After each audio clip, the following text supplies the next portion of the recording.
Once again, I'm honored to welcome Raw Chef Jane back to the Daytime Kitchen. How you doing? Oh, got your ETSU colors on?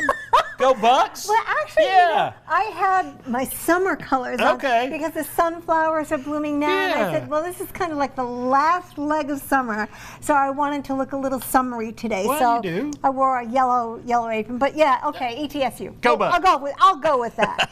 No problem. But what are you preparing for us today? Well, today I'm doing a bruschetta, and these are tomatoes from our garden. As you can see, how beautiful they are. They are beautiful. A few different varieties of tomatoes, and we've had an abundance of tomatoes. I've been hearing this same story from a lot of folks. They've got an abundance of zucchini and squash and tomatoes, and so yeah, it's great when things go well. So. Well, you know, I mean, I'm not complaining because Right. I dehydrate my tomatoes. Yes. And I use them all year long. Right. So that's really You've got a kinda good cool. supply. I do, Yes. and I'm really happy about that. As you speak, I have 7 trays in one of my dehydrators this morning that are still dehydrating. There you that go. I put in yesterday afternoon. So anyhow, let's get cracking here. Let's do it. Okay. Now, bruschetta, traditionally made with like a crusty bread and tomatoes and cheese and whatever. Today, mine is a little different. Instead of bread, I'm going to be using tomatoes as the base. Okay. And of course, these are from my garden. I just cut them up. And the cheese that we're going to be using is about 2½ cups of raw cashews, juice of 2 lemons, 1 clove of garlic, Himalayan salt, and you do that to taste, okay? I don't want Right. to tell you, start with maybe ½ teaspoon, see how that tastes to you. If it needs more, put more on. If you want to put it on at the end, that's fine, whatever you want to do. And you put a little water in there to make it, to soften it. So I'm going to have you put the garlic in there, please, Okay. if you would be so Is it- kind. oh, it's already in there. I'm using the garlic pressed Okay. because I really want it to be emulsified. Right. I don't want the garlic to have chunks. I want it to be nice Okay. and Got that in there? And soft there. Okay. And I'm going to have Chris squeeze a lemon in there. You're right. Now, this is cut in half. Right. The cut side goes down, Down. because we have these little holes in here. And that's where the juice comes out of. All So right. Chris is going to put We're that going in to there. juice this lemon, not a lime, a No, lemon. that's a lemon. Yes. Oh, got Glenn over there. Yeah.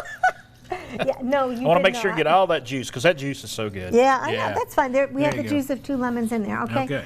And that's basically how we're going to make the cheese. And I didn't go down to the garden this morning to get fresh basil, but I have dried basil, and this is from my garden anyhow, so that's what I'm going to top it with. So basically, when I have a moment and I'm going to be able to do this, Right. put the food processor on, you're going to see that this is going to make a cheese that's going to be kind of I guess a ricotta type of texture. Okay. Okay, which is much of the cheese that I make is that type of texture. It's the same cheese that I use on my pizza. It's really versatile. If you want to make this a sweet cheese, you don't put garlic in it. Okay. Okay. It makes it less savory. And yes. you put some sweetener in it, whether you want to use stevia or you want to use agave nectar. Right. It doesn't really make a difference. Agave nectar, as you know, has a lower glycemic index. Stevia, I grow my own and I use it from my garden. And I actually make a sugar-free cheesecake using stevia, which is the same base with the raw cashew nuts in it. So it's so versatile. You can do so many things with it, and I really like that aspect of it. And I really like the fact that you brought different colors of the tomatoes. Yeah. Because you grow several types in your garden. We yes. had, how many types of tomatoes did we have this year? We had a dozen different types. Oh, wow. 12. Wow. Different tomatoes. We had Yes. 3 different plum tomatoes. We have the Rio Grande, which is a large plum.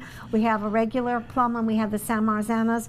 We did black strawberry cherry tomatoes, which are absolutely beautiful and wonderful. And we did the Kellogg, which is this beautiful orangey yellow one.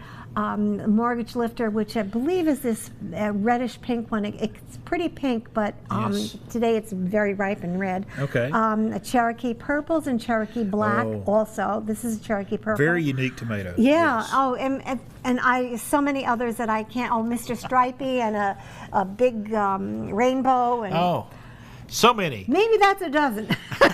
Well, we're going to come back here in just a few moments. She's going to put this cheese together, and we're going to put this bruschetta together as well.